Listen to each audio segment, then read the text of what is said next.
Bienvenido a mi canal. El día de hoy vamos a hablar sobre un tema que puede ser el causante de dolores de cabeza tanto para estudiantes como incluso para médicos ya graduados. Y es que este tema no discrimina en líneas temporales si estás en segundo año de medicina, en rotaciones clínicas o ya tienes años de graduado. Hoy vamos a hablar un poco sobre equilibrio ácido-base. El problema es que si nunca te explicaron este tema de una manera clara, lógica y sencilla, probablemente nunca lo entendiste como se debía. Pero hoy vamos a solucionar ese problema. Si es primera vez que ves uno de mis videos, yo soy el Dr. Otmar Gil, médico cirujano, y utilizo las redes para explicar medicina de forma clara y directa. Así que sin más nada que acotar, ponte cómodo y empezamos. Antes de poder entender cómo interpretar una gasometría, necesitamos volver a lo básico, como siempre digo, y vamos a comenzar definiendo qué es el sistema o qué es el equilibrio ácido-base. Para esto, lo que nosotros necesitamos entender es que en nuestro pH existe un rango de acidez que permite que nuestras enzimas y nuestras células, así también como nuestros órganos, funcionen de la manera en la que funcionan. Entonces, ese rango va entre 7.35 hasta 7.45. Y ahora, algo muy importante, ¿quién se encarga como tal de mantener ese equilibrio? Te lo voy a resumir en tres sistemas que son muy importantes. Primero tenemos el sistema buffer, que es mediado gracias al bicarbonato. Entonces, piénsalo de la siguiente manera. Ese bicarbonato es como que si fuese un bombero que apaga los ácidos que se van generando. Si hay mucho ácido, él sale al rescate y lo va a neutralizar. Luego están los pulmones. Entonces, los pulmones se van a encargar de eliminar el CO2 o el dióxido de carbono que está presente en tus pulmones. Ese dióxido de carbono dentro del cuerpo se comporta como un ácido. Si respiras más rápido, vas a eliminar más CO2 y eso va a generar que el pH suba. Si respiras mucho más lento, este se va a acumular y va a hacer que el pH baje, es decir, se va a volver más ácido. Luego tenemos a los riñones que se van a encargar básicamente de dos acciones principales. Uno, la eliminación de hidrogeniones que dentro del organismo van a hacer la función de ácido. Y dos, la generación de nuevo bicarbonato. Eso sí, en este sistema la compensación es mucho más lenta porque pueden tardar hasta de 2 a 4 días en solventar un problema que sea de origen respiratorio. Y aunque el páncreas también libera bicarbonato hacia el intestino, su participación en el equilibrio ácido-base sistémico es muy limitado si lo comparamos con la del riñón. Entonces, hasta aquí la idea central que quiero que mantengas siempre en mente es que el CO2 o dióxido de carbono y los hidrogeniones o el hidrógeno bajan el pH, lo vuelven ácido, mientras que el bicarbonato sube el pH y lo vuelve alcalino o básico. Entonces, ahora lo que es importante, ¿cómo aprendemos a leer una gasometría? Para esto vamos a utilizar tres pasos que son claves, en donde el primer paso siempre va a ser mirar el pH. Si nosotros vemos que nuestro paciente tiene un pH por debajo de 7.35, decimos que hay acidemia. Si vemos que nuestro pH está por encima de 7.45, vamos a hablar que nuestro paciente tiene alcalemia. Entonces, algo que tiende a confundirse es el hecho de cuando hay acidemia y alcalosis o acidosis. El término acidemia o alcalemia se refiere a lo que tú estás viendo directamente en la sangre, en esa gasometría. Pero cuando ya tú le pones el nombre acidosis o le pones el nombre alcalosis, tú te estás refiriendo directamente a la causa que está generando ese desbalance. Luego seguimos con el paso número 2, en donde vamos a mirar el dióxido de carbono y nuestro bicarbonato. Entonces, el parámetro normal que deberíamos de mantener para el dióxido de carbono va a ser una presión de dióxido de carbono de 35 a 45 milímetros de mercurio. Y cuando hablamos del bicarbonato, decimos que lo normal es conseguirlo entre 22 a 28 miliequivalentes litros. Así, si el problema está en el dióxido de carbono, vamos a decir que nuestro problema es respiratorio. Pero si el problema está en el bicarbonato, vamos a decir que nuestro problema es metabólico. Y ahora, para el paso número 3, te voy a dar uno de los hacks más preciados que he conseguido en mis años de estudio.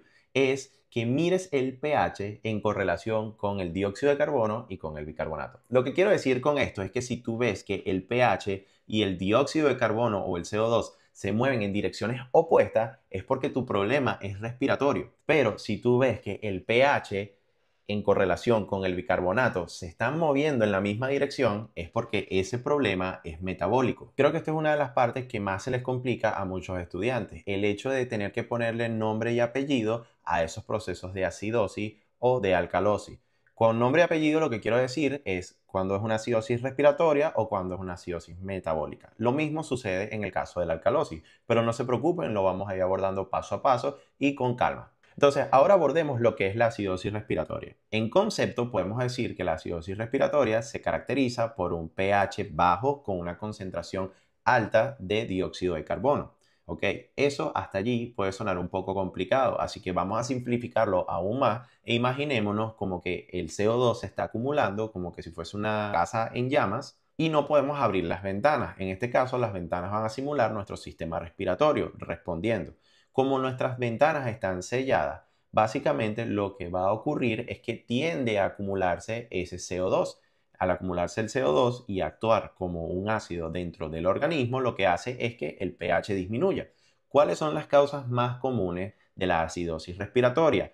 Las enfermedades pulmonares obstructivas crónicas, la sobredosis con opioides, las neumonías y las parálisis de músculos respiratorios. Cuando hablamos de la acidosis metabólica nos referimos que por definición es una situación clínica en donde el pH va a estar disminuido, así también va a estar disminuida la concentración de bicarbonato. Y esto puede ocurrir por dos situaciones. En la primera puede ser que el cuerpo esté perdiendo bicarbonato o en la segunda que se estén acumulando muchos ácidos. Y aquí vamos a usar algo que es muy famoso que se le conoce como el anion gap y no es solamente para darle dolor de cabeza a los estudiantes. Esto de hecho tiene una explicación muy lógica porque el anion gap es la diferencia que existe entre los cationes y los aniones que son medidos en sangre. Entonces, eso va a reflejar la presencia de cargas que no se cuantifican directamente. Eso sí, suena muy complicado, así que vamos a traducirlo al cristiano. Lo que esto quiere decir es que hay cargas negativas como el lactato, las cetonas, sulfato o los fosfatos que no se miden en los exámenes de sangre de rutina. Y por eso el anion gap nos va a ayudar a entender cuál es la causa, cuál es la brecha que existe entre esas cargas positivas y las cargas negativas para poder entender qué nos está acidificando ese pH. Y ahora cuando hablamos de la fórmula de anion gap, decimos que no es nada complicada porque no es más que la concentración de sodio menos la suma de las concentraciones de cloro y de bicarbonato. Lo normal es que obtengamos un valor entre 8 y 12 miliequivalentes litros. Si vemos que nuestro anion gap va por encima de 12 miliequivalentes litros, decimos que hay existencia de ácidos ocultos. Para identificar las causas más comunes de esta elevación de anion gap, vamos a utilizar la mnemotecnia llamada Goldmark, que te voy a dejar acá en pantalla para que le puedas tomarle captura o al final del video puedes descargarlo en el enlace que les dejo abajo en la descripción. Y si vemos un anion gap normal, pensamos en que el problema de la acidosis metabólica es por pérdida de bicarbonato. Y para identificar las causas de la pérdida de bicarbonato, tenemos la mnemotecnia llamada HARD-AS, que de igual manera te la dejo en pantalla para que le tomes un capture o al final le puedes descargar en la descripción. Cuando hablamos de alcalosis respiratoria decimos que se define como un pH alto con una presión de dióxido de carbono que está baja.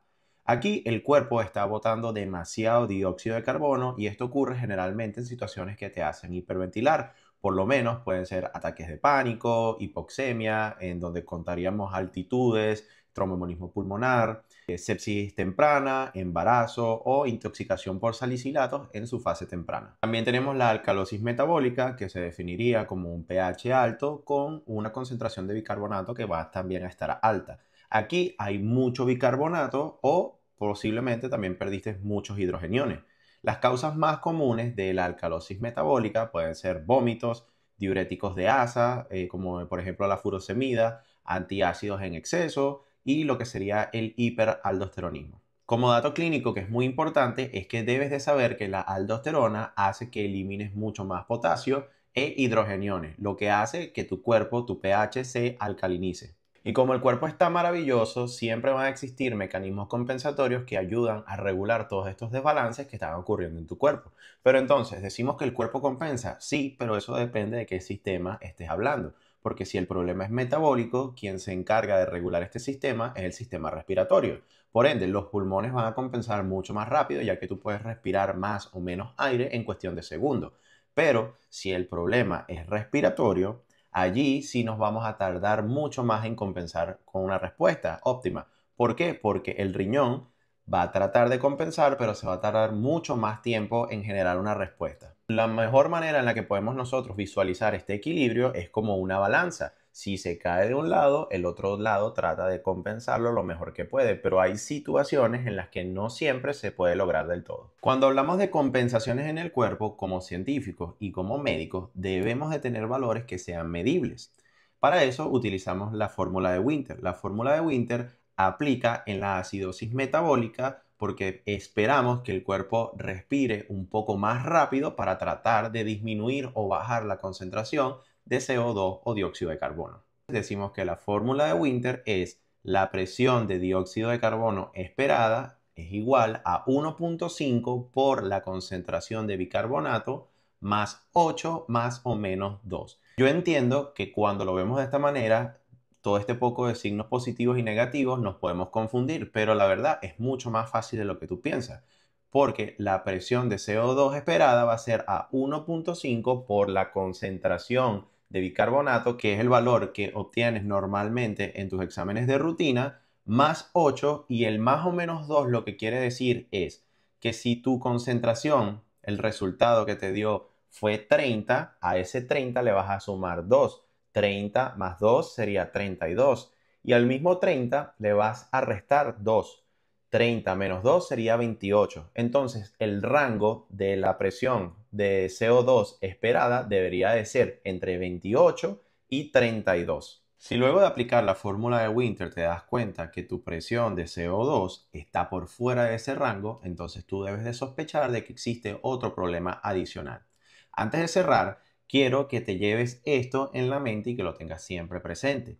A veces, dos alteraciones distintas pueden estar ocurriendo al mismo tiempo. Y a eso es lo que nosotros llamamos un trastorno mixto. No es una compensación, es una combinación real de problemas. Los ejemplos más comunes de este tipo de trastornos son acidosis metabólica más acidosis respiratoria, en donde vas a ver que tu paciente tiene un pH que va a estar muy bajo, con una concentración de CO2 que va a estar muy alta, una concentración de bicarbonato que va a estar baja, y eso es muy común que lo veas en condiciones como un EPOC más sepsis. En otro caso, puedes ver alcalosis metabólica más alcalosis respiratoria y verás que tu paciente tiene un pH muy alto con una concentración de CO2 baja y una concentración de bicarbonato bastante alta.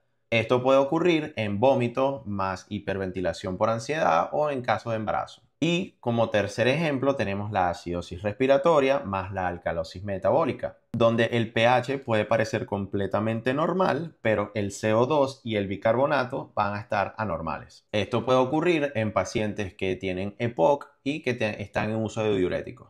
Entonces, como un hack clínico es que cuando tú veas que el pH parece completamente normal, pero los valores de bicarbonato y de dióxido de carbono están anormales o no tienen sentido, deberías de sospechar que puede existir un trastorno mixto. Ahora te voy a dejar en pantalla esta tabla resumen con los valores normales, tipos de trastorno y las causas para que le tomes captura, o la puedes descargar en el enlace que te dejo al final de la descripción. Espero hayas aclarado muchas dudas y encontraras valor en este video.